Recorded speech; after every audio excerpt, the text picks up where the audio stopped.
কি আপু কিছু খুঁজছেন? আরে ভয়ের কিছুই নেই, ঢাকায় নতুন না? হ্যাঁ। আচ্ছা, তো বাড়ি কোথায়?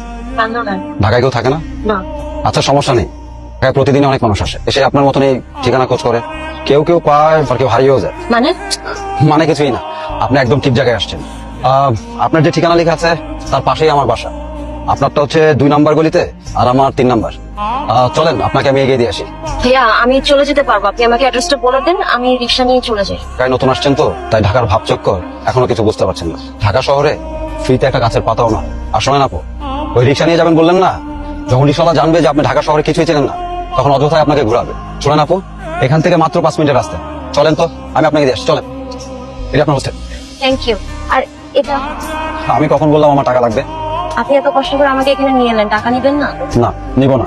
দেখেন, আমার আপনার বয়সে একটা বোন ছিল, ও ঠিক আপনার মতোই গ্রাম থেকে শহরে এসেছিল পড়াশোনা করার জন্য, কিন্তু পড়াশোনা করা হয়নি। ঢাকায় এসে কিছু বখাটাদের খপ্পরে পড়ে যায়, ওরা ওকে ঠিকানা খুঁজে বের করে দিবে বলে কিডন্যাপ করে, আর আমাদের কাছে অনেক টাকা মুক্তিপণ দাবি করে। আসলে অত টাকা দেওয়ার মতো আমার পরিবারের সামর্থ্য ছিল না। আমরা পুলিশকে জানিয়েছিলাম, কিন্তু পুলিশ ওকে উদ্ধার করার আগেই ওরা ওকে মেরে ফেলে। বোনটার সাথে আমার সেদিনই শেষ কথা হয়। আমি ঢাকায় এখন একটা চাকরি করি আর এই বখাটাগুলোকে খুঁজি। যদি ওদেরকে খুঁজে পাই, শুধু একটা প্রশ্নই করি, কি দোষ করেছিল আমার বোন? কেন ওরা আমার বোনকে মেরে ফেললো? আর যদি এই প্রশ্নের উত্তরটা পেয়ে যায়, এই শহরটা আমি ছেড়ে চলে যাবো। আসলে এই শহরে আমার কোনো কাজ নেই। আর এই যে আপনার মতো নতুন কেউ আসলে তাদের সঠিক ঠিকানা পৌঁছে দেওয়ার চেষ্টা করুন। ধন্যবাদ, কিন্তু আপনাকে দেখলে তো এরকম মনে হয় না। আপু, আপনি মানুষের বাইকটা দেখে ভেতরটা কখনোই বুঝবেন না। মানুষ গিরগিটির চাইতে বেশি রং পান পায়। যাক, অনেক কথা বললাম, আপনার তো দেরি হয়ে যাবে, আপনি যান। ধন্যবাদ। ধন্যবাদ আমাকে না, ধন্যবাদ জানাবেন আপনার বাবা মাকে, যারা আপনাকে এখানে পাঠিয়েছে পড়াশোনা করার জন্য। আর ভালো থাকবেন, সাবধানে থাকবেন। কে আপনি? আমি আপনাদের নতুন রুমমেট। মানে আর কেউ ছিল না? হ্যাঁ আতিয়া, দেখছোস ওস্তাদ সুপারভাইজার এটা কি করেছে? কি করছে মানে তুই দেখতেছোস না কি করছে? কই দেখতেছি না তো। মানে সিরিয়াসলি আমাদের সাথে নতুন রুমমেট এটা কাকে দিয়েছে? আমি ওনাকে বারবার বলেছিলাম একজন ভালো রুমমেট দিতে। আচ্ছা, ভালো না খারাপ সেটা কিভাবে বুঝলি? মানে তুই এখনো বুঝতেছিস না? চল এখনই হোস্টেল সুপারভাইজার রুমে যাবো। আমি করতেছি, আমি যেতে পারবো। আর তোর সমস্যাটা তুই যা, তুমি এখনো দাঁড়িয়ে আছো কেন? যাও দেখে গিয়ে ব্যাপারটা গুছিয়ে নাও।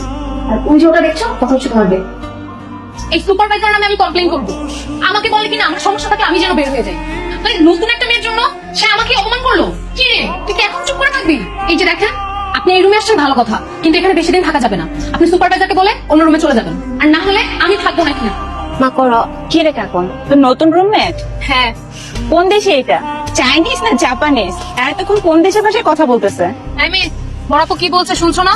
শুনছি। আরে এই তো দেখি বাংলায় কথা বলতে পারে। কি কার সাথে কথা বলতেছিলাম? মায়ের সাথে।